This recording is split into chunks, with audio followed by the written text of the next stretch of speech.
Decade of Love, 공감의 10년, XSFM. 거실의 유승균 PD입니다. 나라와 지역 커뮤니티가 큰 슬픔에 빠져있는 새 밑에 윤석열에 대한 체포영장이 발부됐습니다. 향후 하루, 7일, 그리고 20일 내에 생길 일들을 알아보고 마음의 준비를 도와드리겠습니다. 24년 마지막, 그것은 알기 싫답니다.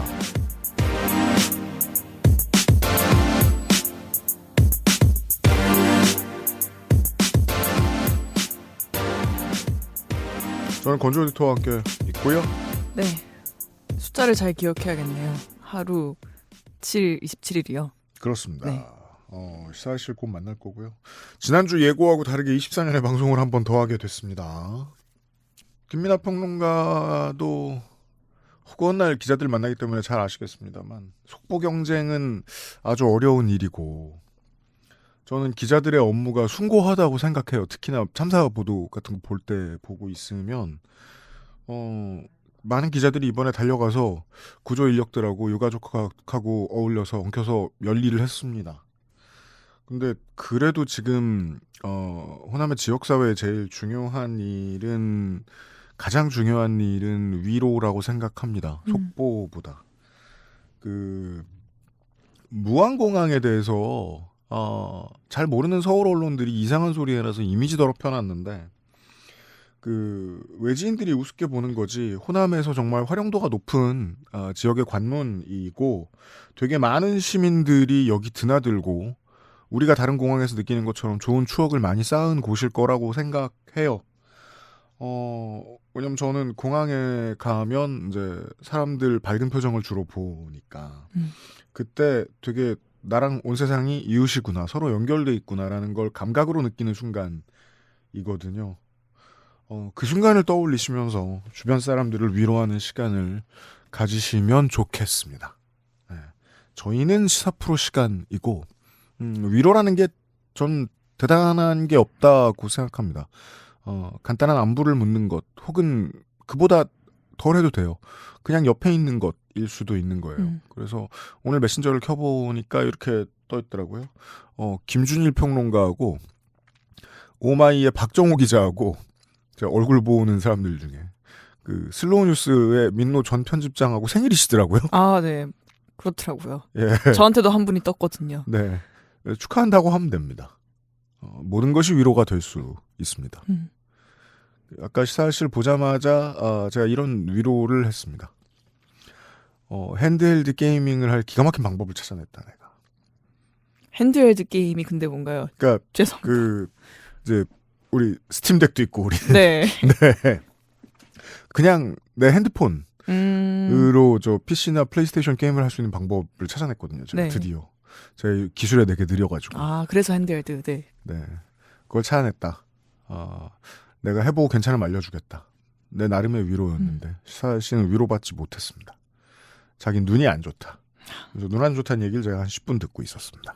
눈 임플란트 시대가 와야 돼요. 눈을 바꿀 수가 있어야 됩니다. 눈알을. 네. 눈알을 교체할 수 있어야 돼요. 저는 한 번 교체했습니다. 아, 눈을 교체했다고요? 저는 라섹을 했거든요. 그건 교체는 아니고 보완을 했다고 해야 될까요? 그거는 교체가 아닙니다. 네. 눈을 키로시 안구로 교체를 할 수가 있어야 됩니다. 네. 눈을 적어도 근데 리퍼다기. 네. 저는 김민아는 안 그랬으면 좋겠습니다. 뭘요? 눈을 싱싱한 건강한 눈으로 바꾸지 않았으면 좋겠습니다. 아, 왜요? 그러면 왜? 이 지긋지긋한 직업을 한 20년 더 해야 될 수 있거든요. 아니, 나는 그냥 게임을 하고 싶다고. 게임을 이제 아이폰으로 게임을 한다라는 생각을. 그러니까 이제 우리 래퍼 형님은 그걸로 최신 게임을 하겠다 뭐 이런 야망인 거잖아요, 지금? 그럼요. 네. 네. 저는 그 정도 야망은 아니고 이걸로 에뮬레이터를 돌려야겠다. 에뮬 정도. 네, 그 정도 소박한 생각이에요. 그래서 사실 몇 가지가 있습니다. 에뮬레이터 그렇죠. 그 프로그램이 델타라는 앱이 있어요. 델타. 그걸로 이제 조금 돌릴 수가 있는데 그거를 돌리면서 이제 문제는 이제 언제나 이제 조작계가 문제란 말이죠. 그 화면에 뜨는 터치 스크린으로 요거를 조작을 하는 것은 어려워요. 네, 매우 신경 쓰이는 일이다. 왜냐하면 물리적인 촉감이 있어야 하는데 방향키나 이런 버튼의 촉감 없이 이거를 조정하기는 매우 어려운 일이다. 그나마 글씨가 주가 되는 이런 뭐 어드벤처 게임이라든가 뭐 이런 거는 그래도 할 수 있는데 이런 이 액션 타이밍에 맞춰서 뭔가 해야 되는 슈퍼 마리오 이런 거는 거의 불가능에 가깝거든요. 그래서 이제 그런 문제 어떻게 해결할 것이냐. 근데 여기서 이제 래퍼 형님의 그 해결법하고 맞는 거죠, 이게. 네. 언제 호칭이 바뀌었죠? 네. 뭐라고 부르든 뭐면 어떻습니까? 이제 와서 뭐 네, 뭐라고 부르든 뭐라고 부를까? 유 형의 이제 해결법하고 맞는 거죠. 유 형의 해결법은 지금 그거거든요. 이 아이폰에다가 아이폰 케이스 양쪽에 이제 이 컨트롤러가 달린 것 같은 그러한 모양새의 케이스 비슷한 거에다가 아이폰을 우겨 넣는 겁니다. 그러면은 거기에 이제 끝에 이제 라이트닝이면 라이트닝 이렇게 이제 단자가 달려가지고 거기에 이제 끼게 되면은 그게 이제 컨트롤러 연결한 모양새가 되는 거죠. 그래갖고 아이폰을 들고 이렇게 조작을 할 수 있는 그런 걸 지금 찾았다라고 지금 얘기하고 있는 거죠. 그렇죠. 네. 그리고 콘솔은 게임을 실제로 콘솔이 돌리고 콘솔과 무선 통신을 통해서 우리는 다른 조그마한 기계로 게임을 할 수 있게 되는 거죠. 근데 이제 그게 저 이제 스팀덱이라는 기기를 갖고 있잖아요. 우리 셋 다 갖고 있죠. 네. 그렇게 됐죠. 그거를 갖고 이제 뭐 여러 가지 시도를 하는데 치아키라는 그 프로그램이 있어요. 치아키. 그렇죠. 그걸로 이제 하면은 플레이스테이션 4는 이제 그걸로 그 리모트 플레이 미러링 해가지고 하는 거 그걸 할 수가 있고 제가 알기로는 닌텐도 스위치를 그 해킹하는 거 있잖아요. 커스텀 펌웨어로 뭐 이렇게 해가지고 뭐 하는 거 됩니다. 거기도 그 앱이 있는 걸로 알아요. 그 홈브류 앱이 있는 걸로 아는데 그걸로 해도 시도할 수는 있다. 네. 그래서 어떻게든 의지를 가지면은 할 수 있다. 스팀덱으로는 해봤습니다. 치아키로 리모트 플레이를. 의지를 가지면 할 수 있는데 이제 우리 래퍼 형님은 그 건초염이 있는지 그렇습니다. 네, 손목이 아파서 내가 못하겠다. 테니스 엘보우가 있습니다. 네, 이 이야기의 행방은 그저 근황 토크인가요? 위로입니다. 일종의. 네. 그래갖고 이게 결론 뭐냐. 의지는 있는데 몸이 안 따라주나. 나이를 먹어가지고 저는 이제 사실 핸드헬드 게임기에 약간의 집착이 있거든요. 그래서 집에 이것저것 많이 있어요. 플레이스테이션 비타도 있고 GBA도 있고 닌텐도 DS, 닌텐도 3DS. 예. 뭐 등등등 그리고 이제 GBA 산만큼 그런 기계들을 가지고 있어요, 우리는. 예. 네. GBA SP도 있고 게임보이 어드밴스가 있다는 건 40이 넘었다는 얘기입니다. 예. 뭐 등등등 해 가지고 쭉 있는데 그 비애가 있습니다. 노안이 와 가지고 이거를 해야 되는데 근데 근시기 때문에 안경을 벗으면 또 할 수가 있지만 노안이 왔다는 거는 눈의 조절력이 떨어졌다는 것이기 때문에 가까이서 이거를 안경을 벗고 하면은 보이지만은 또 가까이서 계속 보고 있음으로 하여서 생기는 또 그 부작용이 또 있어요, 눈에. 그 부작용까지 얘기하면 지금 이거 30분 얘기해야 되기 때문에 그건 얘기하지 않겠지만은 어쨌든 그러한 슬픔을 한참 얘기를 하고 그다음에 우리 래퍼 형님 자기 손목과 관절 얘기하고 이런 얘기를 하게 된단 말이에요. 그래서 나이 먹은 거에 대한 슬픔이 있는 거다, 지금. 들이받더라고요. 나는 말하러 나왔으니까 내 말을 끊지 말라 이러고 개기더라고요. 예, 최경영 대기자는 뭐 인덕이 있으신 분이라 그냥 져줬지만 전 안 그럴 겁니다. 예, 그만하고 끊으신다. 네. 그만했잖아요, 이미. 광고 듣고 와서 본방을 시작하겠습니다. XSFM입니다. 당신은 음악 프로듀서 담편선입니다. 올겨울 시민들이 함께 거리로 나서서 새롭게 정의 내린 우리의 민주주의, 영원히 이어질 이웃들의 삶을 위한 노래를 새롭게 만들고 있습니다. 민중가요의 새로운 발견, 새노래 프로젝트, 근현대사의 아픔을 견뎌낸 노래들을 새롭게 해석하고 다시 불렀습니다. 박근홍, 여유아설빈, 성과영, 황푸아 등 한국을 대표하는 인디 아티스트들이 새롭게 부르거나 만든 우리의 음악, 여러분 일상의 모든 순간에 함께 하겠습니다. 텀블벅에서 지금 새노래 프로젝트를 후원해주세요. 새노래 프로젝트 앨범, 특별 제작한 머그컵과 의상을 선물로 보내드려요. 이 프로젝트는 민주노총과 함께합니다.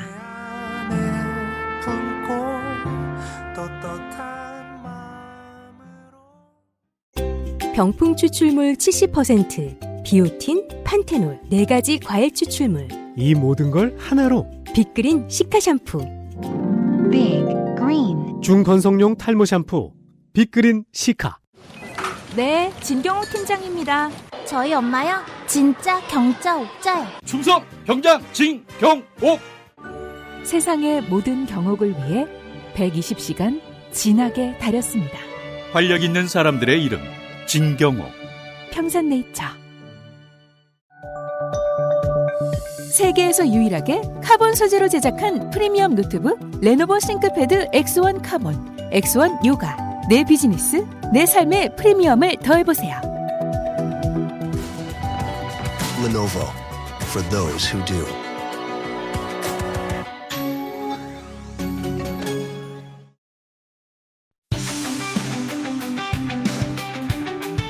양산형 시사논평 시사아저씨 문답.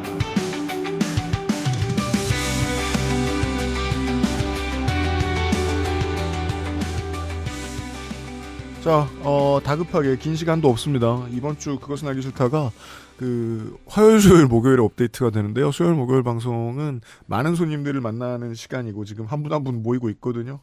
시사 아저씨하고 오늘 있었던 일과 향후 아까 말씀드린 대로 하루 내로 최상목 권한대행이 중요한 결정들을 해야 합니다. 그리고 7일 내로 공수처는 윤석열을 잡아들이든 말든 해야 됩니다. 그리고 20일 내에 특검이 뭔가 성과를 내든지 제대로 발족을 하든지 해야 됩니다. 그런 얘기까지 할 수 있을지 모르겠습니다. 왜냐하면 오늘 아침에 제가 출근을 하면서 생각했던 가장 진하게 느껴졌던 게 이런 거예요. 우리 같은 사람들이 방송을 하러 모여서 이제는 당위를 얘기해야 되나 예측을 얘기해야 되나. 왜냐하면 뭐 이 사람이 체포당하는 일, 뭐 국민이 뭐 두 부류로 갈렸다느니 뭐 이런 식으로 말하는 중도 뭐 보수 언론에 대한 뭐 평가, 뭐 국민의힘의 태도에 대한 이야기, 이런 얘기는 당위에 있어서 할 말이 별로 없습니다.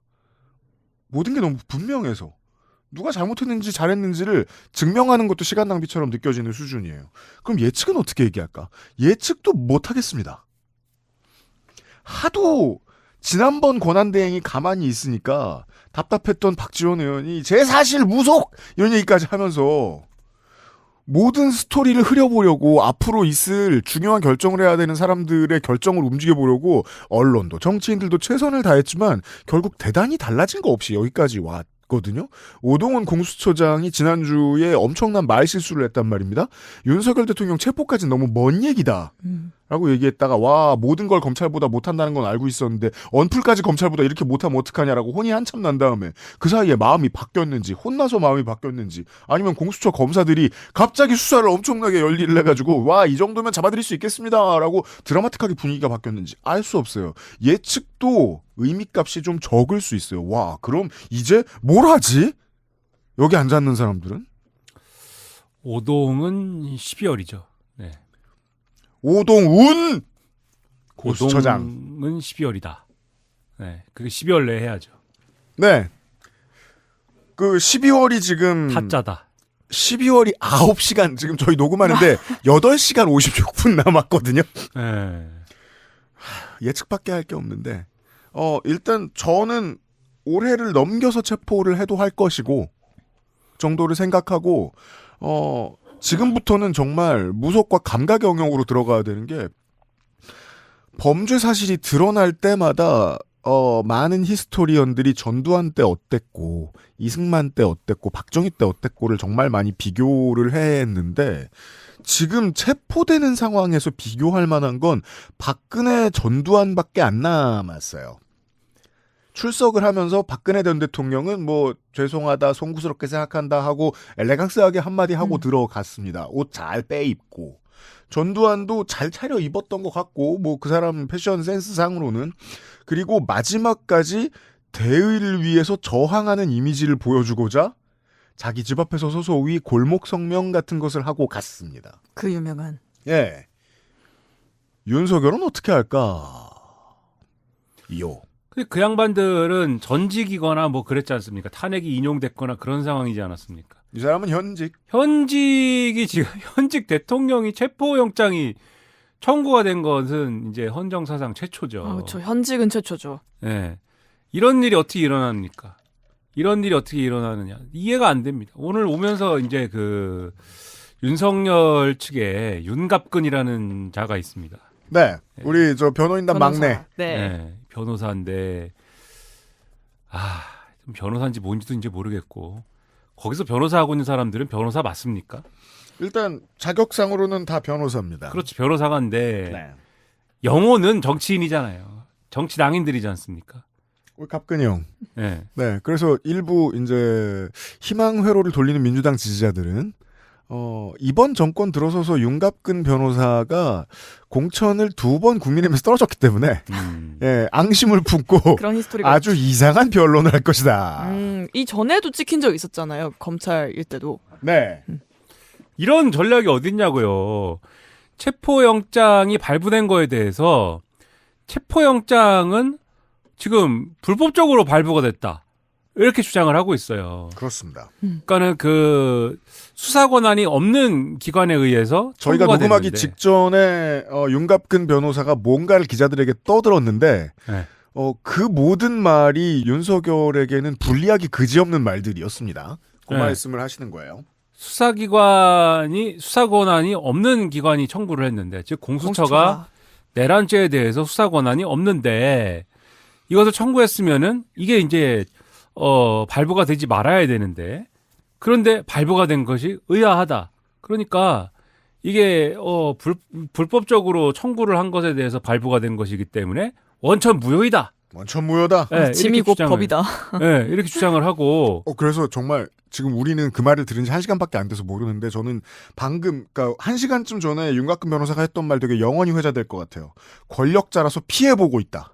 라는 코멘트를 남겼습니다. 그러면은 그 지금 또 이제 속보 이렇게 나왔는데 그래서 헌법재판소에 체포영장에 대해서 권한쟁의, 효력정지, 가처분 신청을 하겠다. 헌법재판소에다가 그래 다 헌법재판소로 갖고 가자.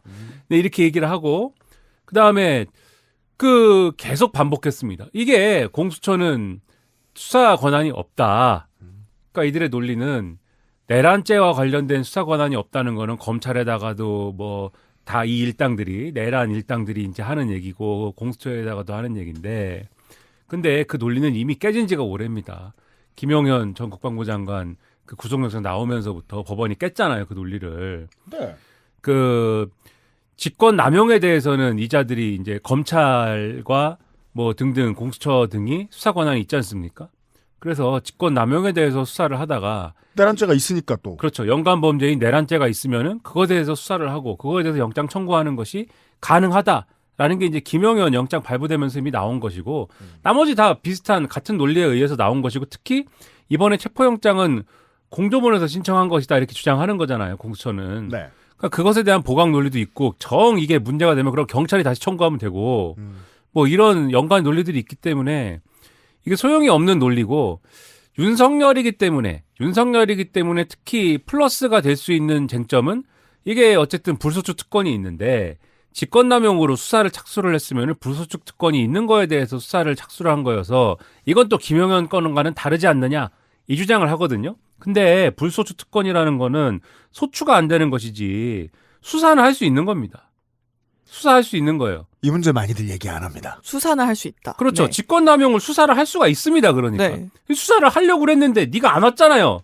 조사를 받으라고 그랬는데 안 오지 않습니까? 왜 아무것도 안 하고 있다. 네. 그래서 직권남용으로 하다가 내란죄가 나온 거지 않습니까? 그러니까는 여전히 수사 권한이 있고 수사 권한이 있는 거에 대해서 네가 조사를 받으러 오세요라고 했는데 네가 안 왔고 그러니까는 3번이나 불렀는데 네가 안 오니까는 체포영장을 청구를 한 것이고 그게 발부가 됐으면 예? 적법적으로 청구한 것에 이 발부가 된 거죠. 그리고 판사가 바보입니까? 판사가 30몇 시간 동안 그 적법한지 여부를 열심히 생각을 하셔가지고 예? 보통은 이렇게까지 늦는 법은 별로 없다고 하죠. 그러니까요. 얼마나 많이 생각을 하고 따져봤겠어요. 내가 나중에라도 헌정사상 최초로 현직 대통령에 대한 체포영장을 발부를 했는데 부담감이 컸겠죠. 혹시라도 책 잡히면 안 되니까 얼마나 많은 것에 대해서 검토를 해봤겠어요. 진짜 그러나, 역사적 사례를 남기는 거니까. 그렇죠. 네. 그러나 이거는 발부를 할 수 있네. 그래서 발부를 했으면은 그럼 거기다 대고 뭘 이것이 위법한 청구에 대해서 뭐 불만이 있어 이 얘기를 어떻게 합니까? 변호사라는 사람이. 윤갑근의 일성은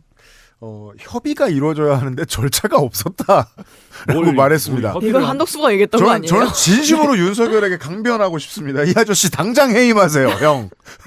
안 됩니다. 협의는 그동안 나오라고 한 게 협의지 세 번 않습니까? 나오라고 했잖아요. 안 나갔잖아요. 다른 협의도 아니고 시간과 장소에 대한 협의가 없었다라는 얘기를 하고 있네요. 아니 나오라고 하는데 계속 안 나오고 뭐 변호인이 선임이 안 됐다 이러면서 헌재 그 서류도 안 받고 계속 그래왔지 않습니까?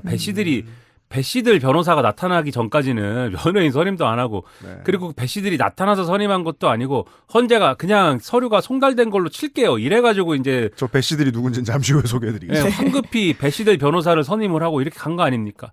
그리고 그 전까지 변호사 선임도 안 하다가 체포영장 청구하겠다라고 공수처가 하니까는 그제서야 황급히 김홍일, 윤갑금 두 사람을 선임한 거잖아요. 이 두 사람은 처음부터 있던 사람들이에요. 심지어 처음부터 있던 사람들인데 한참 전부터 알고 있었어요. 우리는 그 전까지는 변호인 선임을 안 하다가 이 선임계를 안 내다가 체포영장 청구하니까 선임계 내고 자기들이 그러면 그 전까지는 왜 선임계 안 냈습니까? 자기들이 유리할 때만 그러면 선임계를 내는구나 이렇게 판단할 수밖에 없는 거 아니에요. 이런 파렴치한 사람들이 어디 있습니까? 그러니까 웃긴 사람들이다. 그러면 이런 태도면 공수처가 체포영장을 이제 고사리 같은 손으로 들고 이제 가겠죠. 이제 한남동 관저에 가면은 이제 오셨군요. 그러면은 체포영장이 왔으니까는 순순히 그러면 서울구치소 가겠습니다. 이럴까요? 이러지 않으려고 지금 빌드업 쭉 하는 거 아닙니까? 그러니까요. 제 말은 안 나옵니다. 헌재에다가 이거 권한쟁의심법 왜 하겠습니까? 난 안 해. 이거 아닙니까 지금? 네. 그게 이제 다 이런 안 하려고 하는 것이다. 안 가겠다는 뜻이다. 이게 상당히 우려가 되는 거죠. 네. 피지컬리 공성전 같은 걸 보여주고 싶은 생각도 있고요. 게다가 그게 이제 이쪽에서 바라보는 입장에선 답답한 게 그게 또 며칠 통할 거거든요.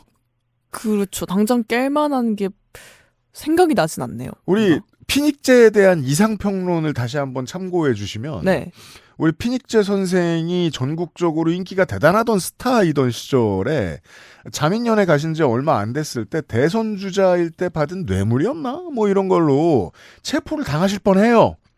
그때 지지자들이 몸으로 막아섭니다. 지지자들을 경찰이 함부로 해하기가 법적으로 좀 어려워요. 오히려 경호처가 더 쉽지. 이건 나중에 제가 또 다른 사람들한테도 물어볼 건데 제가 적어도 알고 있는 한에서는 경호처가 막아서면 공무집행 방해를 적극적으로 해석할 수 있는 모양인데 그냥 시민들이 막아서면 이게 쉽지 않은 모양입니다. 그래서 지금 이대로라면은 무슨 드론이 윤석열만 쏙 집어가지 않는 이상 무력으로 뚫는 거는 어려울 것 같아요. 그러니까 오늘 조선일보 기사 제목이 따옴표 치고 이 정확한 제목은 아니에요. 따옴표 치고 윤석열이 버티면 방법 없다 뭐 이런 투예요. 따옴표 치고. 그건 조선일보가 지지자들에게 혹은 이제 보수 시민들에게 하는 말이라고 저는 해석했습니다. 그 기사 내용을 보면은 지금 말씀하신 이인재 사례도 있고. 그래요? 그다음에 하나갑 사례도 있고. 다 비슷한 얘기입니다. 당사에 체포영장 집행하러 갔더니 또는 이제 자기 사무실에 집행하러 갔더니 지지자들이 구름처럼 모여가지고 안 된다 막아가지고 이거를 체포영장을 집행하지 못한 사례가 있다. 체포영장 발부돼도 윤희 거부하면 강제할 방법 없어가 정확한 제목이네요. 그리고 이제 따옴표가 있습니다. 따옴표. 그럼 한지아 의원이 얘기해 줬을 수도 있어요. 우리 삼촌이 옛날에 그랬는데. 따옴표가 있어요. 따옴표. 그러니까 누군가 이렇게 얘기하더라. 이 제목인데 그래가지고 요런 전례를 고려하면 공수처가 일주일 내에 이게 답이 안 나오겠는데 싶으면은 결국은 체포영장을 집행하지 못하고 출석 요구를 한 번 더 하는 쪽으로 갈 수도 있지 않을까? 이게 희망의 회로를 돌리는 겁니다. 조선일보가. 요런 생각을 이제 하는 사람들이 있는 거죠. 보수 쪽에. 그렇게 하면 돼. 이렇게 생각을 하는 건데 그렇게 해서 되겠냐 이거예요. 지금 계속 이렇게 우리 옛날 용어로 뺑기 쳐가지고 말해요. 이런 식으로 대응해가지고 이거 뭐 조사도 안 받겠다 그러고. 하지만 지난 한 달 동안 여당도 보수 언론 일부도 혼연일체로 지금 열심히 질질 끌고 있잖아요. 오늘 권성동이라는 사람도 말해요. 권성동 씨가 아침에 나와가지고 이 국격이 있고 한데 대통령한테 이렇게 하면 안 된다. 국격져라요.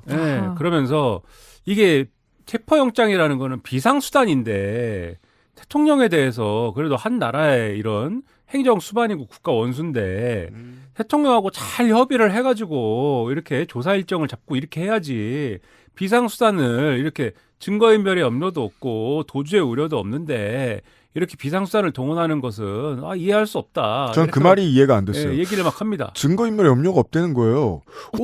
혹시 다 인멸했다는 걸 아나? 근데 그래야 할 수 있는 말이긴 하죠. 네.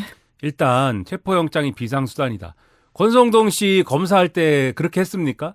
권성동 씨 검사할 때 이 피의자를 진짜 오르고 달래서 마지막 수단에 가오가이거 합체 가오가이거요? 네. 네. 합체 마지막에 승인할 때처럼 뭡니까 무슨 장관이 마지막에 합체 승인하잖아요. 그 유리 깨면서 그거 맨날 깨 어떻게 합체 승인한다 뭐 이렇게 해가지고 합체 승인이 아니죠. 무슨 무기 사용 승인하는 거 있잖아요. 예? 디바인 드라이버 뭐 승인 그런 게 있군요. 네. 무슨 고르디온 해머 뭐 승인 뭐 이런 거 하는 거 있잖아요. 네. 그런 것처럼 뭐 마지막에 체포영장 승인 이래갖고 뭐 그거 버튼 눌렀냐고요. 그냥 무조건 보면서 아이씨 체포해 이래갖고 하는 거지. 예? 가오가이거 인근에서 가장 대박 난 건 유리집 사장님이죠, 언제나. 네. 유리를 맨날 다시 한 번 누를 때마다 유리 다시 하고. 그렇구나. 네? 김미나, 유승균 이런 사람이 죄를 졌으면 바로 체포지 그게. 유리 한 번만 깨지면 다시는 안 깨져요. 바로 잡아갈 거기 때문에. 바로 체포지. 무슨 비상수단을 얘기를 하고 있어요. 그리고 체포영장이라는 거는 증거인멸, 도주우려 뭐 이런 거하고 뭐 상관도 없습니다. 조사 받으러 오라 그랬는데 조사 안 받으면 바로 체포지 그게. 예? 죄를 진 것 같고 유식한 말로 혐의가 소명이 되고 그러니까 네가 죄를 진 것 같고 그래서 조사를 받으러 오라 그랬는데 네가 안 오고 그럼 강제로 네가 조사를 받을 수 있게 우리가 해준다. 이게 체포영장이죠. 보통 그렇죠. 원 스트라이크 아웃이라는 거죠.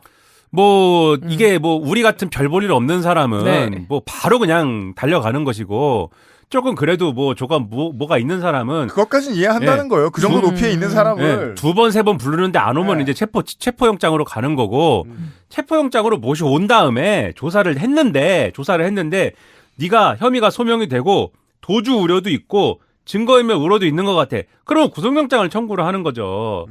그래서 지금 체포영장을 가지고 체포를 일단 한 다음에 데리고 와서 우리는 사실 영장도 없어. 긴급 체포할 거란 말이에요. 우리는 그냥 영장도 없이 긴급 체포를 하는 방법도 있단 말이에요.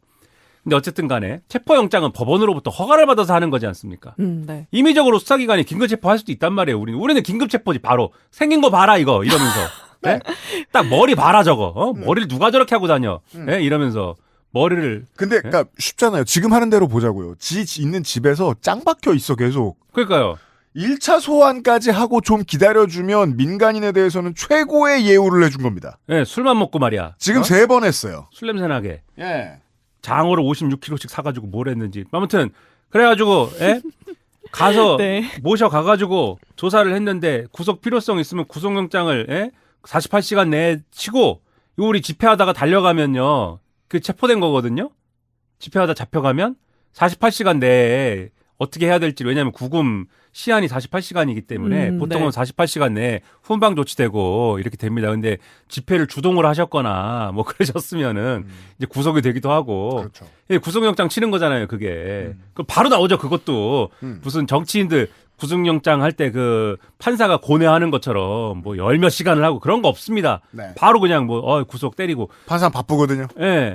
그리고 이제 구속이 됐으면 20일 내에 이제 기소 여부가 결정되고 요걸로 가야 20일입니다. 되는 거예요. 네. 근데 이 경우에는 윤석열의 경우에는 공수처가 그 검찰로부터 넘겨받은 거 기소 권한이 공수처한테 없기 때문에 10일씩 한다는 겁니다. 공수처 10일 내에 네. 그다음에 10일 내에 결론 안 나면 검찰한테 주고 그럼 검찰은 또 10일 내에 판단 이렇게 한다는 거예요 지금. 그럼 공수처에게 10일, 검찰에게 10일이 있습니다. 네. 근데 아무튼 마지막에 기소는 검찰이 하는 거죠. 네. 그러니까 검찰이 10일 하고 결국은 하겠죠. 지금 기준으로는 내년 1월 19일입니다. 네. 그래서 뭐 그렇게 가는 거기 때문에 뭐 그런 순서로 가는 건데 어쨌든 권성동 씨는 이 절차가 다 있고 지금 법적으로 다 맞는 기준대로 해도 무슨 이런 개소리를 하면서 말이에요. 무슨 비상수단을 동원하는 거는 이게 국격에 맞지 않다. 국격에 맞으려면은 윤석열이라는 분이 공수처가 부를 때 곱게 가는 게 국격에 맞는 거죠. 그러니까 말도 안 되는 소리를 하면서 이거를 이제 왜곡을 한다. 근데 이유가 뭘까요? 왜 이렇게 왜곡을 할까요? 이거 다 누구 들으라고 하는 소리겠습니까? 우리 극우 유튜브와 네? 고성국 씨, 뭐 배승희 변호사, 뭐 이런 분들 있잖아요. 유튜브에서 날리는 분들, 뭐 성 무슨 머시기 뭐 있어요. 뭐 등등등 해가지고 이런 분들 들으시라. 오늘 이제 뭐 윤갑근 변호사 이런 분들이 이런 바보 같은 변론 뭐 왜 할까요? 누구 들으라고 하는 말일까요? 우리 그거 유튜브들 다 들어라. 얼른 이제 주워 삼키십시오. 네, 이런 거 유포해라. 윤곽근 변호사가 오늘 포고령 1호에 따른 실행 계획이 전혀 없었다는 얘기를 했거든요. 네, 그렇죠. 정말입니다. 서결이 형 이 아저씨 당장 해임하십시오. 공부를 1도 안 한 겁니다. 아니 실행 계획이 뭔지 온 동네 사람들이 다 알고 있는데. 아니 케이블 타이가 있었다니까요. 그리고 그렇다면 저 가장 직접적인 증거 공수처에 소장도 안 받다는 겁니다. 변호사가. 해임해야 돼. 잘 자고 나오셨다는 거죠. 이 사람들은 그냥 우기기로 한 거예요. 이 석동현, 윤갑근 이런 사람들은 그러니까 제가 말한 게 사실이 아니라면 시사 아저씨가 말한 대로 지지자들한테 호소하는 겁니다. 제가 볼 때는 이 사람들은 지금 정확히 말하면 변호사의 역할을 하고 있지 않아요.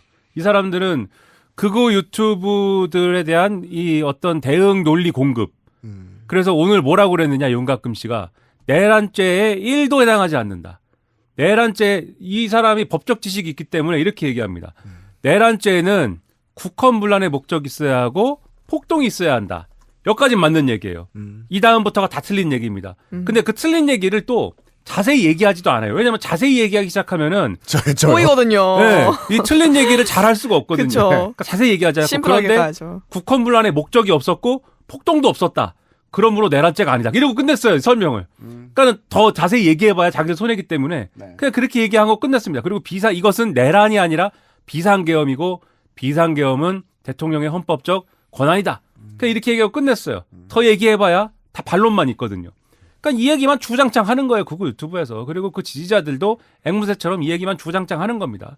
권성동 씨가 얘기한 이런 얘기들, 뭐 말도 안 되는 얘기, 권성동 씨도 검사도 해보고 국회의원도 해봤는데 이런 말도 안 되는 얘기 딱 그거 유튜브에서 이제 하는 겁니다. 체포영장 발부해준 거 잘못됐다. 공수처는 수사 권한이 없다. 네이버 댓글 가서 이런 얘기 계속 쓰는 거예요.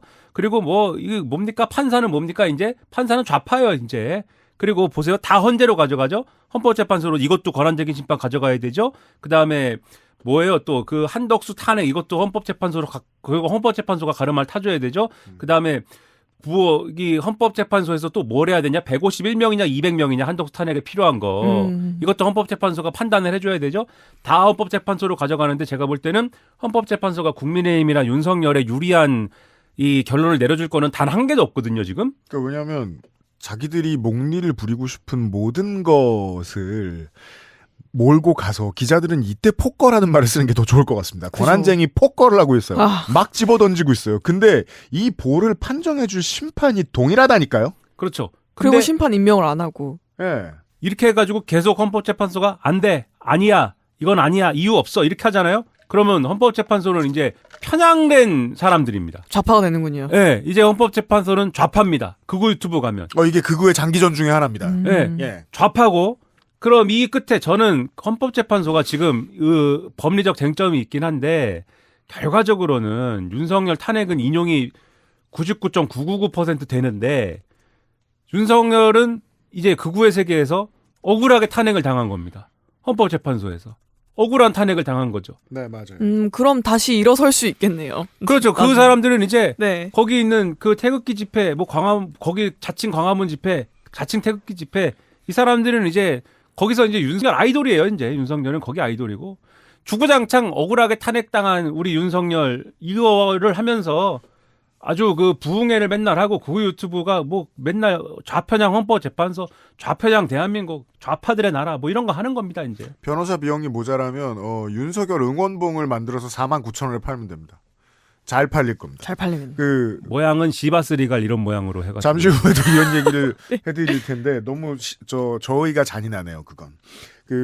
처음에 이 우파 어르신 많은 분들이 국회와 언론을 불신하기 시작했고 장기적인 얘기를 말씀드리는 겁니다. 최근에는 선관위를 의심하기 시작했고 앞으로 헌법재판소를 의심하기로 지금 준비 중인 거예요. 이건 QA논이 만들어지는 과정입니다. 그래서 그렇네요. 아예 대체 세상을 만들어 놓는 거예요. 그게 좀 멀리 간 얘기이긴 하지만 나 늘 멀리 가잖아 중간에 한 번씩. 그렇죠. 근데 제가 꺼낸 얘기니까 좀 멀리 간 얘기이긴 하지만 이 얘기를 왜 했냐면은 윤갑근 씨가 왜 이럴까, 권성동 씨가 왜 이럴까를 그거 외에는 지금 설명을 못한다. 그걸 얘기해가지고 이 극우적인 에너지를 발판 삼아 국민의힘의 지지율을 뭔가 유지하고자 하는 이런 어떠한 의도, 권성동 씨의 의도, 그 다음에 윤석열의 뭔가 지금의 버틸 수 있는 에너지를 그거로부터 찾고자, 그 여론전으로부터 찾고자 하는 뭔가의 의도가 아니면 이게 설명이 안 된다. 이 말씀을 드리려고 조금 멀리 간 얘기를 이 다소 이 앞에 이제 꺼내봤다. 이 얘기죠, 지금. 근데 그렇게 네. 멀리 가시면 대부분 맞으시잖아요. 이 멀리 간 이야기를 광고 뒤에 제가 다시 한번 보론을 좀 덧붙이도록 하겠습니다. 저는 누구보다 극우를 좋아하는 사람이거든요. XSFM입니다.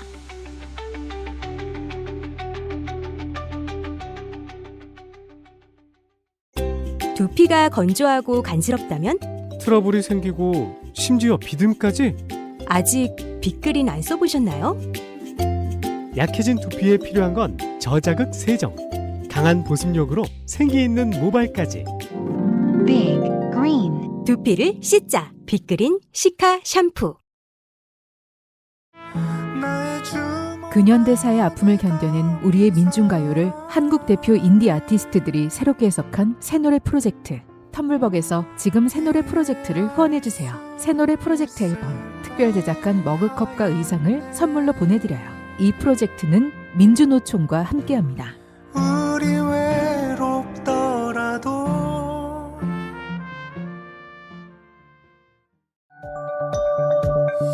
글로벌 판매량 넘버원 노트북 브랜드 레노버에서 게이밍 노트북을 제작한다면 프로게이머를 위해 최적화된 리전 Y 시리즈를 액세스몰에서 확인하세요. Lenovo for those who do.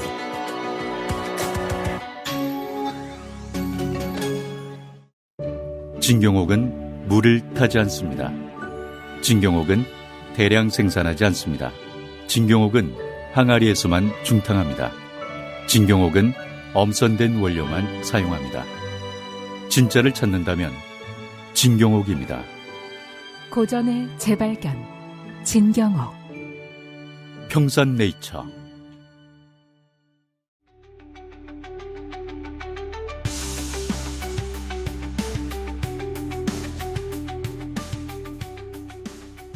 광고 듣고 돌아왔습니다. 자, 시사일시 코너, 이번 주 한정으로 왜 예전에 그 한 몇 년 전에, 어떤 주변 사람들이 시사 아저씨를 만공스승이라고 불렀어요. 만공, 그 천공 한겨레- 위에 만공인 거예요? 네, 그렇죠. 한겨레에서 전공보다 높은 공력을 가지고 있다. 한겨레 저를 무참히 제거한 한겨레 TV에서 그걸 숙청당했어요. 네, 거기서 이제 그 제가 수염을 안 깎는다고 네, 그러한 별명을 붙인 적이 있었습니다. 그렇습니다. 이번 주 한정으로 제가 시사일 씨를 비단 아저씨라고 부르겠습니다. 비단 아저씨요? 네. 그게 뭐예요 그게? 무속인급의 신통력이 있거든요. 아 그래요?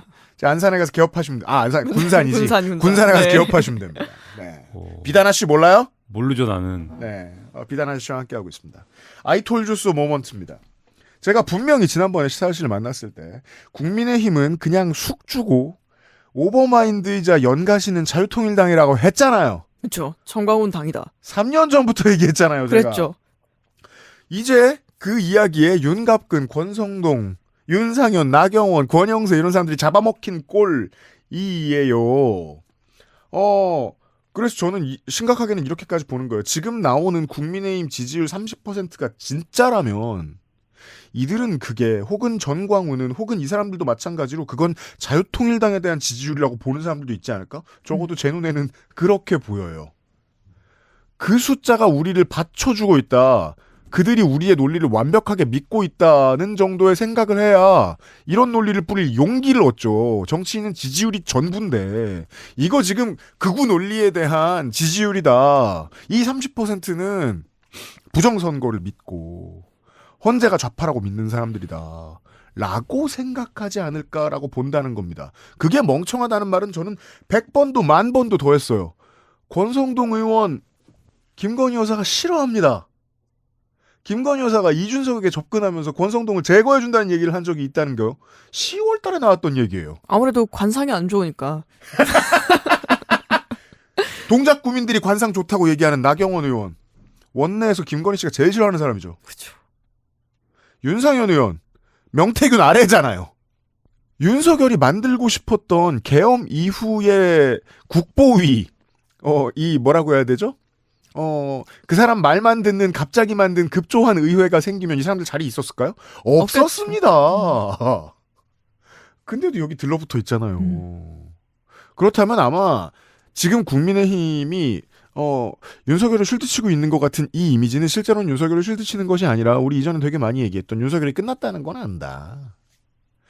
다만 지금 지지자들을 몰고 가서 지지자들 외에 중도층이 이 문제를 잊도록 하는데 충분한 시간을 얻고 타임 힐즈 운드니까 그 다음에 우리가 다시 한번 뭐 총선을 하든 대선을 하든 승리를 하거나 혹은 그 정도에 필적할 만한 성적을 내자면 지금 우리에게 미천은 극우밖에 없으니까 라고 생각하는 거 아닐까. 윤석열의 내란이 최종적으로 성공하길 원해서가 아니라. 그렇다면 이 상황에서 적어도 정신적으로 가장 큰 영향력을 가지는 사람은 정광훈 같다니까요. 지금 그래요. 상황이 그래요. 네, 지금 상황이 그러니까 이 국민의힘 사람들은 자기들이 굉장히 쪼그라들었다고 지금 생각을 하는 측면이 하나가 있고, 그러니까 사람의 인식이라는 게 1부터 100까지가 쭉 일관되지가 않잖아요. 서로 모순되는 측면도 있고, 말과 행동이 일치하지 않는 측면도 있고, 예? 내가 나에 대해서 생각하는 것도 잘 이게 뭐 앞뒤가 안 맞는 측면도 있고 뭐 이렇지 않습니까? 그래서 이 논리가 일관된 논리에 의해서 하나에 껴맞춰지지 않을 수가 있는데 자기들이 지금 굉장히 쭈그러들었다고 생각을 하는 면이 분명히 있어요. 왜냐, 사고를 쳤기 때문에 지금 비상계엄을 선포를 막 하고 여권에도 안 맞는 그리고 지금 김용현 공소장에 나오는 말들을 보면 이게 지금 이게 안 되잖아요. 이게 나는 대단하다. 이것은 뭐가 대단하냐. 물론 총이라도 쏴가지고 문을 열어가지고 이걸 해라 이렇게 얘기한 것도 대단하지만 아주 대단한 사람이지만 비꼬는 거죠. 진짜 대단하다고 평가했다고 하면 안 됩니다. 비꼬는 거예요. 대단하지만 나는 또 하나의 대단함은 190명이 그 국회에 들어갔다는 거는 확인도 안 되는 거고 이렇게 얘기한 거에 대해서 대단하다. 그리고 2차, 3차 계엄을 선포하면 되니까 계속해. 뭐 요건데 190명이 들어갔다는 건 확인도 안 되는 것이다. 여기 이게 뭐냐. 그러니까 나는 190명이 본회의장에 가서 이제 그 190명이 들어갔다는 건 뭐냐. 일반인은 그 거기서 이제 사람이 폭이라는 게 있어야 될 거 아닙니까? 190명이 들어갔으면은 곧 계엄 해제를 의결을 한다. 그러니까는 이건 게임이 끝났구나. 그러면 이제 퇴각을 준비하자. 뭐 이런 게 정상인의 사고잖아요. 그렇죠. 근데 그게 아니라 190명이 들어간 거는 확인이 안 되는 것이다. 이 얘기는 뭐냐? 증거가 없지 않냐. 이건 검사다운 생각이죠. 실제 그런 일이 일어났다 하더라도 예를 들면은 비유하자면 법정에 가서 증거 있어 그거? 무슨 얘기냐? 끌어낼 건데 지금 죄 끌어내고 난장판이 되고 거기 속기사가 뭐 이러고 뺏을 건데 증거가 없으면 되지. 다 끌어내가지고 뭐 난장판이 될 것인데 190명이 거기 있다는 것은 인정하지 않는 것이다. 그 사람들이 거기서 방망이를 두드렸든 뭘 의결했다고 주장을 하든 증거가 없으면 되지. 난 어쨌든 끝까지 할 거다. 다 끌어낼 건데 상관없다. 그거야 그 얘기잖아요 지금. 계엄 해제 요구안을 의결한 것을 인정하지 않을 수 있다라는 게 그 말의 의미라고 생각을 하고 그 다음에 그래서 인정 안 하면 된다. 난 다 끌어낼 것이기 때문에. 국회에서 일어나는 일을 인정하지 않을 수 있다. 끌어내면 되니까. 인정해야 한다고 하면은 나는 곧바로 2차, 3차 계엄 선포를 하면 되기 때문에 너는 군사작전을 중단할 필요가 없다. 계속 해라. 계속 끌어내라. 이렇게 지시를 하고 있는 거잖아요. 즉, 애초에 국회에서 그 계엄 해제를 의결한다라고 하는 절차를 지키고 싶은 그 절차를 존중하고 싶은 인정하고 싶은 마음 자체가 없었습니다. 이 사람은. 그리고 처음부터 계엄을 선포할 때부터 국무회의를 거쳐야 되고 이딴 거를 고려할 의사가 전혀 없었어요. 그러니까는 국무회의를 안 하려고 하는데 사람들이 와가지고 저기 그래도 국무회의는 해야 되지 않을까요? 이래갖고 한 5분인지 뭐 몇 분인지 하다 그냥 가버린 거 아닙니까? 이 사람이. 그렇죠. 가가지고 TV에서 그냥 선포하는데 계엄 선포하는 게 발견된 거 아닙니까? 그래서 국무회의를 하던 사람들이 어디 갔어? 그러는데 TV에서 나온 거 아닙니까? 이 사람이. 절차가 상관없는 사람이에요.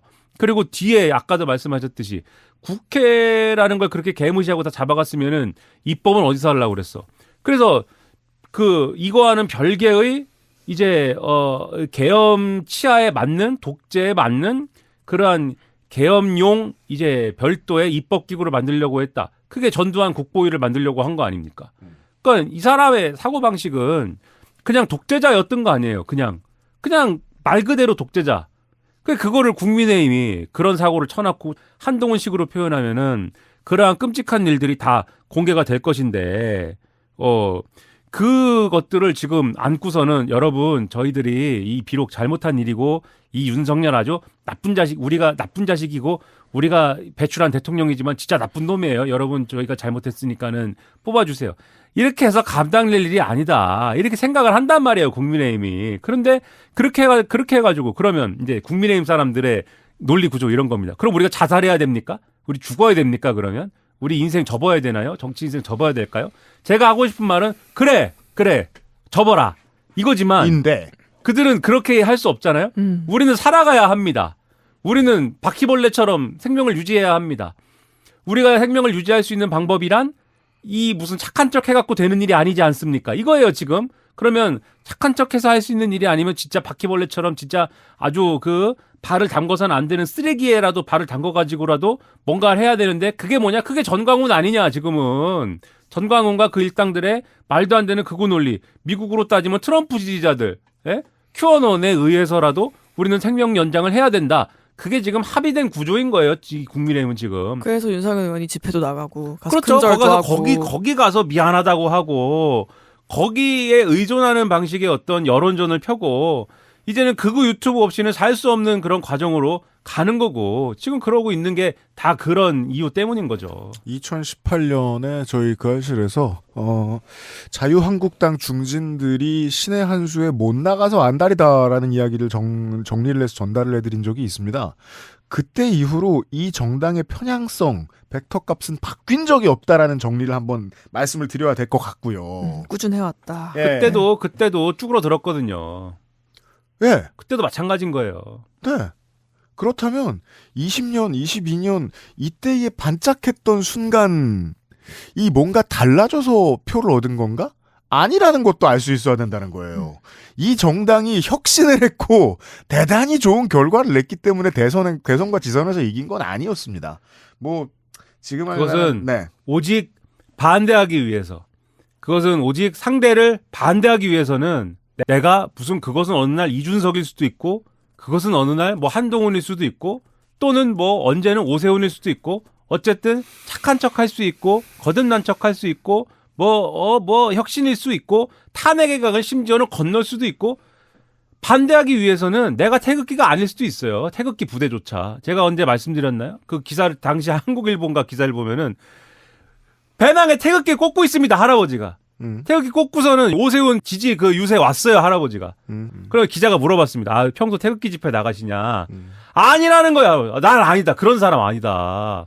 나 그런 사람 아니다. 오해하지 마세요. 전광훈 같은 그런 집회 안 간다. 태극기 꽂고 와갖고는. 예? 저스트 애국자. 네. 왜 그 자리에서는 그런 티 내면 안 되니까. 그런 분위기에 지금 유세 현장이 아니니까. 그 당시 오세훈 2021년도 재보궐선거할 때 그 당시 오세훈의 선거 캠페인의 그 트렌드 뭐였습니까? 이준석 이런 사람들이 주도를 하면서 그땐 대표는 아니었지만 오세훈 캠프에서 뭐 젊은이들이 유세차 올라가가지고 연설하고 이런 분위기 만들려고 했잖아요. 그렇죠. 거기 올라가서 주로 하는 얘기가 공정과 상식 무슨 뭐 개인의 권리가 존중을 받아야 되는데 문재인 정부가 그걸 억압하고 뭐 우리가 돈을 막 버는 자유를 뭐 이렇게 해야 되는데 뭐 코인도 안 되게 하고 뭐 주식도 안 되게 하고 뭐 할 때잖아요. 대보리수 시대. 네. 그런 거를 하는 분위기인데 내가 여기에서 태극기 노인이요 하면 안 되는 거 아닙니까? 그렇죠. 상대를 반대하기 위해서는 이준석 보세요. 이준석이 대구에 가가지고 자기 대표 될 때 그다음에 오세훈 선거한 다음에 전당대회 할 때 6월 달에 전당대회 할 때 대구 한복판에 가가지고 연설을 합니다. 우리가 탄핵의 강을 건너야 됩니다. 박근혜 탄핵이 정당했다고 인정해야 됩니다. 그렇게 해야 그 당시에는 독재자인지 몰랐지. 밖에 있는 윤석열이라고 하는 이 아주 대선에서 이길 수 있는 카드가 박근혜를 감옥에 집어넣은 그 사람이 들어올 수가 있습니다. 대구에서 용서를 해주고 탄핵을 인정을 해야 됩니다. 지금 생각하면 대구 한복판에서 감히 그런 얘기했는데 이준석을 용서하지 말아야죠. 어디 감히 대구에 와가지고 박근혜 탄핵이 정당했다고 해. 아유, 큰일 나죠. 이준석을 다 찍어줍니다. 대구 사람들이. 이게 뭐냐. 그래서 그때 야 언론의 평가 야 탄핵의 강을 건넜다 대구가 국민의힘이. 건넜습니다. 그게 아니라 네. 상대를 이겨먹기 위해서 그죠. 상대를 반대하기 위해서 최적의 수를 찾은 거예요. 근데 지금 분위기 보세요. 박근혜 탄핵을 인정합니까? 아니거든요. 그게 아니에요. 상대를 반대하기 위해서 취사 선택해가지고 상대를 반대하기 위한 최적의 논리를 보는 것이다. 이 얘기를 왜 이렇게 길게 하느냐. 미래에 대해서 생각을 해보자고요. 이러고 있습니다. 지금 전광훈과 국민의힘이 일체화돼가지고 으아 해가지고 놀고 있어요. 윤석열을 아이돌화 해가지고 됐어요. 윤석열은 이제 탄핵이 아까 된다고 말씀드렸는데 인용이 된다고 말씀드렸는데 억울하게 탄핵을 당했습니다. 그들의 세계에서 윤석열은 억울하게 탄핵을 당하고 세상은 좌편향이에요. 맨날 그 얘기를 극우 유튜브하고 태극기들이 막 하갈고 국민의힘은 거기서 막 허우적대고 있습니다. 아마 정권은 바뀌었을 거예요. 아마도. 물론 그리고 6개월이 지나면 이제 새로운 말을 할 겁니다. 우리가 사형의 강을 건너자. 근데 6개월까지는 아닌데 계속 그러면서 이제 버티는 거예요. 그러면서 달팽이가 집 안으로 들어가 있는 것처럼 이렇게 버티는 거예요. 방어 모드로 해가지고 뭐 어떻게든 TK 중심으로 해가지고 이 퇴행적인 메시지로 버티는 겁니다. 아마 정권은 바뀌었겠죠. 그렇죠. 뭐 이 예단할 수 없는 거지만 네. 정권은 높은 확률로 바뀌었을 것이고 우리가 한 2달쯤 후에 그런 얘기를 할 거예요. 과연 이 정당이 대선에 무공천을 할 것인가. 예, 뭐 그런 거 해가지고 네. 정권 아마 바뀌었을 것이고 지긴 졌을 거고. 예, 뭐 바뀐 정당은 지금 야당의 뭐 어떤 사람이겠죠. 야당이 집권을 했겠죠. 야당의 어떤 정당이. 그리고 야당의 어떤 정당은 뭐 5년 임기에 대통령을 배출할 것인데 그 대통령이 우리 민주주의 뭐 이거 하루 이틀 해봅니까? 한 2년은 인기 좋을 텐데 2년 지나면 이제 서서히 이제 그 정권도 이게 하루 이틀 해보는 거 아니지 않습니까? 잘 안 될 거예요. 또 뭔가가 잘 안 될 것이고 사고가 터질 것이고 실수가 있을 것이고 정책적인 어떠한 잡음이 있을 것이고 뭐 등등등등 경제가 좋지만은 않을 것이고 윤석열이 쌓아놓은 똥을 치우느라고 또 이 부작용이 있을 것이고 등등등등등 뭐 있을 거 아닙니까? 인기가 좀씩 떨어져 갈 거예요. 그리고 그럼 그때 가서는 그거에 부응하는 어떠한 녀석들이 뭐 일군의 녀석들이 나타나겠죠. 그렇죠. 그리고 이 태극기들과 전광훈들과 그때까지 뭐 이 달팽이 모드로 뭐 달팽이한테 미안하다 달팽이야. 네. 뭐 이렇게 하고 있는 이 자들이 네. 눈치를 슬슬 보면서 이제는 무슨 혁신 쇼를 하기 시작합니다. 예? 그때는 김종인 씨가 뭐 어떤 상태일지는 모르지만 김종인이 아니어도 좋아요. 무슨 사람들이 또 나타나가지고 일군의 사람들이 나타나가지고 금태섭이라든가 예, 반성 쇼를 하고 뭐 몰라요. 진중권 비대위원장일 수도 있겠지. 그럼 예, 무슨 반성 쇼를 하고 한동훈일 수도 있겠지. 예, 한동훈이 올 수도 있겠지. 우리는 혁신해야 됩니다. 뭐 이러면서 뭘 하고 뭐 그렇죠. 이러면서 예. 그러면서 뭐 공천 뭐 이 칼날을 휘두르고 예? 공천 칼날을 휘두르고 무슨 혁신 쇼를 하고 그러면서 이 사람들이 그대로 무슨 뭐가 된 것처럼 또 사기를 칩니다. 그러면 합리적 보리수가 돌아왔다. 또 열심히 지원해줘야 됩니다. 조중동은. 네. 개혁신당이랑 합당하고 막. 네. 그거 보면서 가는 겁니다. 사실 이게. 네. 이게 지긋지긋한 영원히 반복되는 양당 구조 속에서 보수의 지금 몇 번째 반복되는 보수의 생존 전략이고 이걸 알기 때문에 뻔뻔하게 지금 저러고 있는 것이다. 네. 그것까지도 아는 거예요, 이 사람들은. 제가 볼 땐. 그 점에 있어서는 가장 바보 아닌 사람들입니다. 대한민국에서. 네. 그러니까 어떻게 그렇게 만약에 이제 최근에 처음으로 정치에 관심을 가지신 분들이다. 그러면은 아니 어떻게 그렇게 표변할 수 있냐. 합리적인 보수라고 생각해서 찍어준 거 아니냐. 저 사람들 공부도 잘했고 무슨 이상한 종교에 빠졌던 사람도 아니고 극우 집회에 막 나가던 사람들도 아니지 않냐. 근데 지금 갑자기 왜 그러냐. 이해할 수 없다. 예, 시사할 씨가 얘기해준 민달팽이의 임시 거처가 지금 전광훈입니다.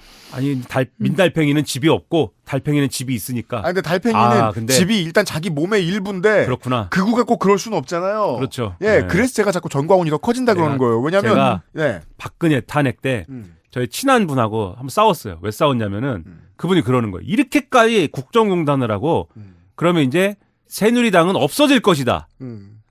그런 순진한 소리를 하는 사람하고 싸워야지.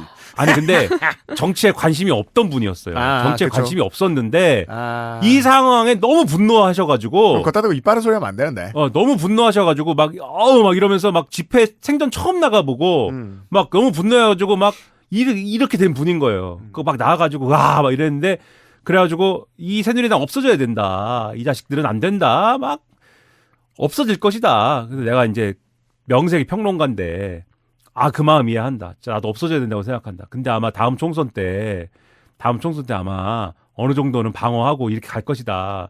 막 나한테 화를 내는 거야. 너는 이 자식아 어떻게 그럴 수가 있느냐. 평론가가 돼가지고. 아니 내가 그렇게 예상을 한 것이지 내가 그래야 된다고 하는 거 아니지 않느냐. 어떻게 암이 나올 수 없다고 말할 수가 있어. 네, 없어져야 된다고 의사셔서. 생각한다. 나도 네. 하지만 이게 현실이라는 게 막 너하고는 얘기하지 않겠다. 막 싸웠어요. 나중에 이제 미안하다고 하더라고요. 나중에 이제 그렇게 실제로 그렇게 됐으니까 나도 이렇게 자기는 이렇게 될지 몰랐는데 진짜 이렇게 되는 걸 보고 정치가 진짜 나쁘다고 생각한다. 그랬거든요. 네. 근데 이번엔 다른 사람, 완전 다른 사람. 또 정치에 대해 관심이 별로 없는데 이번에 이 계엄령 이후에 현 시간선에서요. 너무 화가 나서 또 집회에 나가가지고 막 이러는 사람이 있어요. 또 이제 비슷한 대화를 했습니다. 이 당은 이제 국민의힘 없어진대요, 걔가. 없어진다. 내가 진짜 미안하다고 그랬어. 진짜 미안하다. 미안하고 나 이 당을 없애고 싶다, 내가. 나 진짜 내 마음 같아서는 진짜 뭔가를 진짜 해가지고 없애고 싶다. 타노스 하고 싶다. 극단적 걸 동원해갖고 없애고 싶다. 네, 혹은 루이지 하고 싶다. 내 생각에는 없어지지는 않을 것 같다. 너무 크게 반발을 하더라고요. 내가 미안하다고 그랬습니다. 진짜 미안하다, 내가 진짜. 데자뷰가 있으셨군요. 지금 이걸 들으시는 분들 중에 혹시 화내시는 분들이 있다면 진짜 죄송합니다, 진짜 제가. 우리 청취자분들은 화 안 내실 거예요. 그러게요. I told you so를 많이 하게 되네요. 우리가 분하고 억울하니까. 죄송합니다. 2017년 겨울 이쯤에 제가 그런 말씀 드렸을 거예요. 자유한국당 공중분해 안 된다. 왜냐하면 자유한국당 하나만으로 대변되는 아젠다를 짊어지고 가는 그런 단순한 역할을 맡은 사람들이 아니기 때문이다. 우리나라 보수가 가지고 있는 모든 입장을 다 한꺼번에 대변해야 되는 무거운 막중한 책임을 가지고 있는 사람들이다. 그렇다면 자유한국당이 쓰러질 것 같으면 주변에서라도 도와준다. 미국 끌고 해주면서. 그때 첫 번째로 나타났던 보수의 도움의 빛 신호가 바로 인국공 5천만 원 개꿀 가짜뉴스였다고 제가 여러 번 말씀드렸던 거 아닙니까? 공정담론의 시초. 내가 최순실도 싫고 국정농단도 말이 안 되고 사실 박정희도 독재자였다고 생각하지만 나보다 시험을 못 본 애가 나하고 비슷한 급여를 받는 건 원치 않아. 우리 집 아파트가 100만 원의 부동산세를 더 내는 건 원치 않아. 이걸 오케이 해주면 앞으로 1,000만 원, 2,000만 원, 3,000만 원을 내놓으라고 할 테니까. 그건 공정하지 않으니까. 시험을 한번 잘 본 사람이 영원히 대접을 받지 않는 건 공정하지 않으니까 이런 것들로 계속해서 밑장을 내밀었어요. 이거 이상하다고 생각하지 않아? 부동산을 더 가질 권리를 못 받는 건 이상하지 않아? 주식을 해서 성공을 했는데 그것 때문에 세금을 더 내는 건 공정하지 못하지 않아? 원래 시험을 잘 보는 사람이 정규직이 되고 시험 못 본 사람은 정규직이 안 되는 게 공정하지 않아? 이거 설득력 있거든요. 이런 정신체의 모임은 자유한국당이 대변해야죠. 그리고 그런 이제 우리의 오랜 그 논리가 있지 않습니까? 눈에는 눈, 이에는 이. 제가 볼 때는 이 자들이 이제는 자기들이 억울하게 탄핵을 당했지 않습니까? 자기들의 세계에서 이제. 근데 억울하게 지금 2번 당했어요. 박근혜 한 번, 윤석열 한 번, 두 번을 당한 게 될 거예요, 이제. 그러면 뭐라고 하겠습니까? 야, 우리가 억울하게 2번 당했다. 한 번은 해야지, 그럼 우리가. 한 번은 복수해야지. 이제 새로 이제 집권하게 되는 이 정권에 대해서 무조건 탄핵 이걸로 2대1은 돼야 된다. 탄핵으로. 네, 무조건 탄핵한다로 이제 5년 내내 이제 한다. 그리고 그것 외에 다른 건 없다. 이제 요 집단의 어떤 뭐랄까 요구 내지는 무슨 뭐 주장 뭐 이런 것들을 우리가 본의 아니게 장기적인 얘기를 하게 됐으니까 저도 그 얘기를 얹을 수 있을 것 같아요. 이들의 입장에서는 혹은 이제 뭐 김대중 주필 같은 사람의 입장에서는 2004년에 실패했던 것을 다시 시도하는 순간입니다. 네, 저 반대쪽 정치 세력이 대변하고 있던 모든 것을 한꺼번에 무너뜨릴 수 있는 기회로서의 노무현 탄핵이 있었거든요. 예, 여기까지는 심각한 얘기고 그 다음은 농담입니다. 하지만 이들은 성공하지 못합니다. 왜냐하면 탄핵 소추가 가결되려면 그 당에 추미애가 있어야 됩니다. 3전 전승의 승리의 토템. 조커를 갖고 있는 거군요. 추미애가 저 당에 가지 않는 이상 저들은 승리할 수 없습니다. 그리고 이게 그 세계적 추세인가 싶기도 한 게 미국이 그렇잖아요. 미국이 트럼프가 말이에요. 오늘도 어떤 사람이 그 썼던데 트럼프가 사실 그 트럼프 일기를 그렇게 개판 내놓고 그리고 그 의사당 폭동까지 일으켜놓고 네. 그리고 그 온갖 음모론 그런 걸로 아주 미국 사회를 그렇게 파괴적으로 그렇게 해놓고 그렇게 그 다음에 이제 선거 떨어지는 걸 보면서 야 트럼프 또 이제 트럼프에 대한 그런 열광과 열기도 이제 식겠구나 이렇게 생각한 것도 있었는데 아니지 않습니까?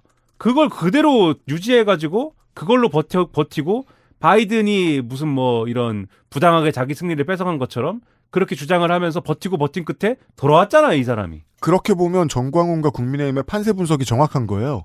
실제로 자기들 잘못 때문에 벌을 받아야 되는 게 중요한 게 아니라 지지세는 언젠가 다시 커진다라는 해석은 맞다는 거죠. 트럼프를 보고 있으면. 그렇죠. 이 반대하는 거 하나를 가지고 반대 논리 하나를 가지고 버텨가지고 다시 돌아온 거거든요. 이 결국은.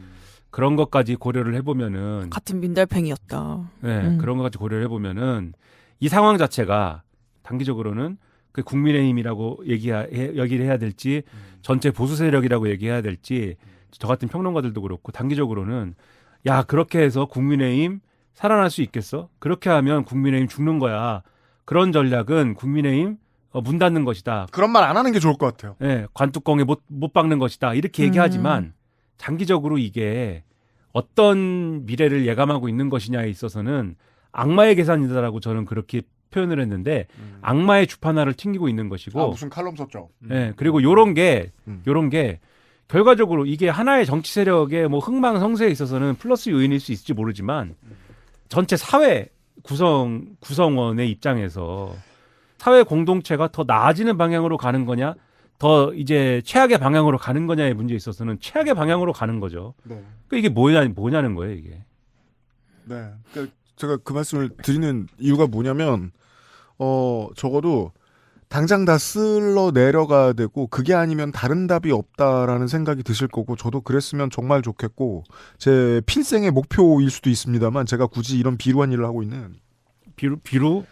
근데도 불구하고 쓸려 나간다는 말을 좀 덜 하는 게 민주시민 사회 전체에 대한 존중일 수도 있어요. 왜냐하면 윤석열이 사용되는 건 괜찮은 일이고 국민의힘이 해체되는 것도 괜찮은 일이거든요. 근데 국민의힘이 해체되면 그들이 대변하는 모든 의지를 지지했던 시민들은 어떻게 해야 돼요? 그 시민들도 다 죽일까요? 그 시민들의 투표권을 다 뺏을까요? 그렇게 말하는 사람들이 있죠. 네, 근데 그 시민들의 투표권은 뺏을 수 없어요. 공화정이니까. 네. 그러면 그 시민들이 언젠가 또 부하가 치밀어 오를 때 공정담론 같은 거 보고서 와 괜찮은 말이네 박수 짝짝 치면서 윤석열이 화신이야라고 믿을 수 있는 거예요. 모여들 수 있는 거예요. 49%가 찍을 수 있는 거예요. 트럼프가 돌아온 건 공화정이니까 된 거거든요. 그런 일이 또 있을 수 있어요. 이게 이런 미래에 대한 얘기만 하게 되네. 우리보다 연말이니까요. 더 나쁜 사례. 탄핵. 아시아에는 최근에 사라 두테르테라고 필리핀의 부통령 계십니다. 우리 원래 알고 있는 범죄자를 막 총으로 쏘는 걸 즐기는 아버지를 두고 있는 대통령의 딸이죠. 전 대통령의 딸. 이 사람이 부통령이냐? 대통령은 봉봉 마르코스 주니어. 그 유명한 필리핀이 낳은 최강 독재자 마르코스의 아들입니다. 그 페어가 당선이 됐죠. 필리핀의 민주 세력은 죽고 싶습니다. 뭘 해도 안 풀려요. 근데 저 둘 사이에서 내분이 일어납니다, 지금. 왜 부통령이 탄핵됐냐? 대통령한테 들이받았고 유사시에 죽이겠다. 대통령을 죽이라 그랬거든요. 둘이서 당내 지분 싸움하다가 저런 일이 생긴 거거든요. 그 사이에 끼어서 힘을 못 내고 있는 민주 시민들은 할 말도 없고 늘 우울한 거예요. 예. 우리 그거보다 대한민국 시민들이 훨씬 잘 해왔거든요. 당부드리고 싶은 건 최대 51% 보수를 찍을 수 있는 시민들은 영원히 대한민국의 구성원들일 겁니다. 그 집회를 보면서 늘 생각한 거예요. 집회 방해하고 싶은 어르신들도 있고 광화문에 나가고 싶은 어르신들도 있고 못된 말 아무한테나 막 하고 싶은 윤서인의 친구들도 있거든요. 우리는 그런 사람들 때문에 망한 게 아니라 그런 사람들에도 불구하고 민주주의를 이끌어온 거고 그런 사람들을 이고지고 민주주의를 이끌어가고 있는 중이거든요. 앞으로도 계속 이고지고 가야 된다. 4년 뒤에 5년 뒤에 이상한 윤석열의 대체품을 찍어줄 수 있는 많은 시민들을 우리는 업고 공화정을 유지해야 된다. 그들은 사라지지 않는다. 왜냐하면 우리의 이웃이고 공화국의 주인이니까 그들도. 지치지 않는 게 제일 중요하겠네요. 미국보다 쉬워요, 한국이. 저 메인주 몬테나주에 있는 영원히 트럼프 찍을 것 같은 바이커 아저씨들 우린 만날 일도 없거든요. 대화할 일도 없어요.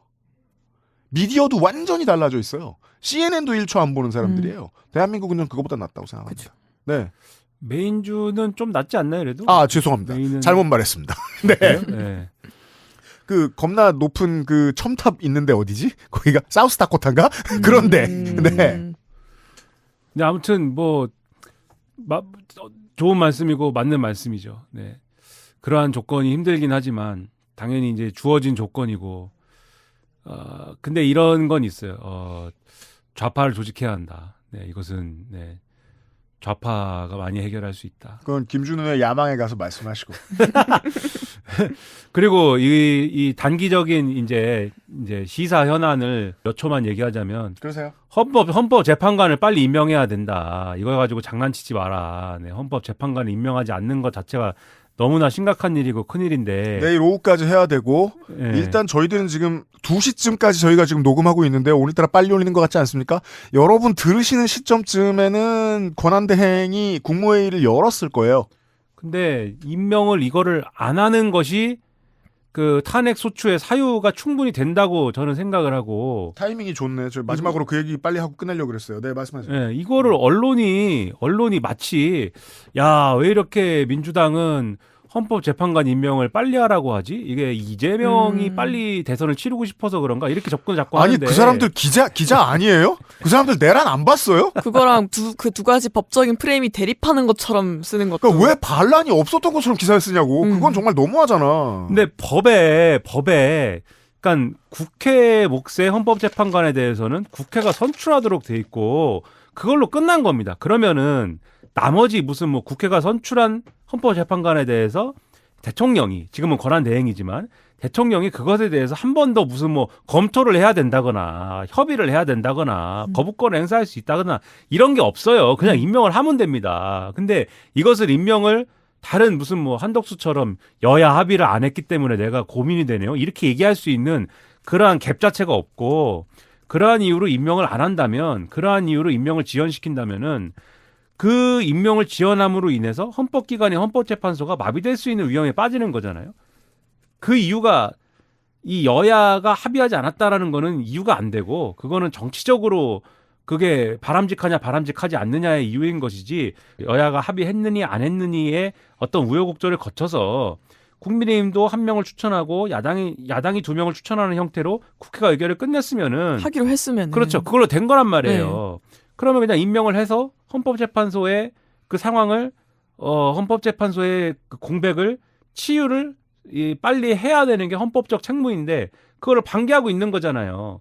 그것만은 안 되는 것이기 때문에 윤석열을 탄핵하든 말든 상관없이 이거는 빨리 하는 것이 임무인데 이거를 정당한 이유도 아니고 말도 안 되는 이유로 이렇게 안 하는 거는 이거는 절대로 안 된다. 근데 이거를 또 안 하고 있다. 뭐 당이 얘기로 갈 수밖에 없는 것 같아요. 시작할 때 말씀하셨던. 그렇죠. 이걸 한 줄 한 줄 논리적으로 반복하고 있는 상황 자체가 너무 말이 안 되다 보니까. 그 최상목 씨는 지금 자기는 이거를 안 하면 안 되는 것 같은데라고 생각을 해서 한덕수 씨한테 이제 나는 이거를 임명해야 된다고 생각하는데요라고 했다는 말도 있고 좀 고민을 하고 있다라는 말도 있지만. 지금 오늘도 이제 여당에서는 임명하면 안 되는데 자꾸 이렇게 얘기를 하고 해서 흔드는 걸로 맞아요. 보여요. 근데 맞아요. 그 말도 안 되는 소리 하지 말고 임명을 해야 된다 말씀드리고 특검은 또 거부권 행사할 것 같은데 오늘 아마 행사할 것 같은데 특검 거부권 행사의 논리는 이게 위헌적이다. 그게 추천권 문제다. 이렇게 얘기를 하거든요. 야당이 추천하는 게 위헌적이다. 근데 뭐 한 수백 번 얘기한 것 같은데 야당이 특검 후보를 추천해가지고 특검을 한 예가 없지 않고 당장 전 정권에서 드루킹 특검 그 당시에 자유한국당이 추천했지 않습니까? 네. 그래가지고 특검 했잖아요. 그리고 박근혜 국정농단 특검 야당이 추천권 행사한 특검 아닙니까? 윤석열이 특검 했잖아요. 그 했는데 왜 이제 와서 야당만 추천하는 특검은 위헌적이다. 뭐 검사가 그때 수사한 검사가 윤이라는 말씀입니다. 네, 그리고 왜 검사가 재판까지 하는 그러한 모양새다. 뭐 이런 주장을 자꾸 하느냐. 말도 안 되는 얘기를 하지 마라. 그리고 최종 임명은 어쨌든 대통령이 하게 돼 있는데 이런 말도 안 되는 얘기를 하면서 그러나 어쨌든 뭐 굳이 이거에 거부권을 행사하겠다라고 하면은 그걸 가지고 지금 말하진 않겠는데 무엇보다도 우선 순위는 헌법재판관 임명에 있고 그 다음에 뭐 특검 가지고 뭐 정치적인 협상을 해보겠다고 하면은 그걸 가지고 뭐 탄핵까지는 안 하겠다. 이게 민주당 입장인 것 같아요. 어쨌든 그것까지는 정치적인 여지를 두는데 마지막으로 가장 악독한 게 뭐냐. 원래는 그래서 헌법재판관 임명까지 안 하면 그러면 줄탄핵이다. 이렇게 가야 되는 거잖아요. 아까 말씀하셨듯이 얘기했었죠? 탄핵 소추의 사유가 될 수 있다. 헌법재판소에서 어떻게 판단하든 간에 탄핵 소추의 사유는 충분히 되는 것 같다. 저는 그렇게 생각을 하는데 지금 줄탄핵은 못하겠지롱. 이렇게 얘기하는 이유가 있어요. 비행기가 사고가 났기 때문에. 그렇습니다. 비행기 참사가 너무 오목한 상황이기 때문에 그것에 대한 대응에 부담을 안긴다라고 하는 그러한 평가가 아마도 부담스러울 거여서 줄탄핵을 못하겠지. 그러니까 좀 더 뻗댈 수 있어. 이 계산이 있거든요, 지금. 이거는 정말 악독한 사람들이다. 벌써부터 그 전에 탄핵을 해서 지금 이렇게 된 거다라는 얘기하는 사람들이 이준석 같은 사람들이 있고. 그렇죠. 그리고 그 박수영 뭐 이런 사람들이 지금 그렇게 얘기를 하는데 아주 악독한 사람들로 기록에 남겨야 합니다. 악독한 사람. 희망과 절망. 최상목 권한대행은 무안공항의 사고가 나자마자 상당히 빠르고 적법하게 대처를 했습니다. 이태원과 비교하면 엄청 빨랐죠. 그렇습니다. 일단 뭔가 목리를 놓을 만한 마음의 준비도 안 됐고요. 권한대행이 된 지 며칠 되지 않아서 FM대로 했습니다. 이렇게 FM대로 보수 정권이 참사를 대응하는 것을 실로 정말 오랜만에 봤습니다. 저는 정확히 말하면 한 10년 만에 처음 봤습니다. 왜? 최상목이 잘해서라는 근시안적인 해석이 있었습니다. 아닙니다. 이태원 참사 관련해서 기자회견에서 쪼개고 농담하던 한덕수 기억하십니까? 한덕수를 날렸기 때문에 잘 된 겁니다. 이상민을 날렸기 때문에 잘 된 겁니다. 돌아가신 분들 마약 수사에서 욕보이로 들었던 사람 누구죠? 그때? 한동훈이라고 법무장관 있었습니다. 그 사람은 물론 야당이 안 날렸습니다만 날라갔습니다. 그래서 잘 된 겁니다. 그런 사람들이 권한대행이었어 봐요. 똑같았겠지. 짧은 희망. 그 외에 절망. 오늘 아침에 중앙일보 단독 최상목 관계자 인터뷰를 땄습니다. 한덕수를 설득하라고 최상목을 설득한 원로가 있었다. 한덕수더러 야 제발 헌재 임명 좀 해라 라고 최상목이 설득해라 라고 어떤 원로가 얘기했다. 그 원로가 얘기한 걸 중앙일보 기자는 어떻게 알았죠? 그 원로가 흘렸겠죠. 그죠. 예. 그걸 보고 그냥 저는 근거 없이 불안해졌습니다. 탄핵되겠다는 소리를 하는 것 같은데 주변 사람들을 이용해서 쓸모없는 절망과 아주 약간의 희망에 대한 이야기를 들으면서 시사일시를 보내드리도록 하겠습니다. 네. 밖에 사람들이 엄청 많아요 지금. 네, 아까 제가 예고했잖아요. 더 늘어납니다. 네. 여기 뭐 한 수십 명 앉아서 하는 거예요 이걸? 네, 신년회입니다. 네. 시사일시 다음 주에 봐요. 다음 주에 또 봬요. 바쁘겠는데 우리. 아니요 나는 뭐 오면 좋죠 뭐. 다행입니다. 네. 그 핸드헬드 기기의 성능에 대해서 다음 주에 설명해 드릴게요. 오. 네. 네. 비단 아저씨 문답이었습니다. 네. 비단 아저씨 새해 복 많이 받으시고. 네. 청취자 여러분 안전하고 위로받는 새해 되시고 저희들은 내일 찾아뵙겠습니다. 감사합니다. 새해 복 많이 받으세요. XSFM입니다. I, D, W, K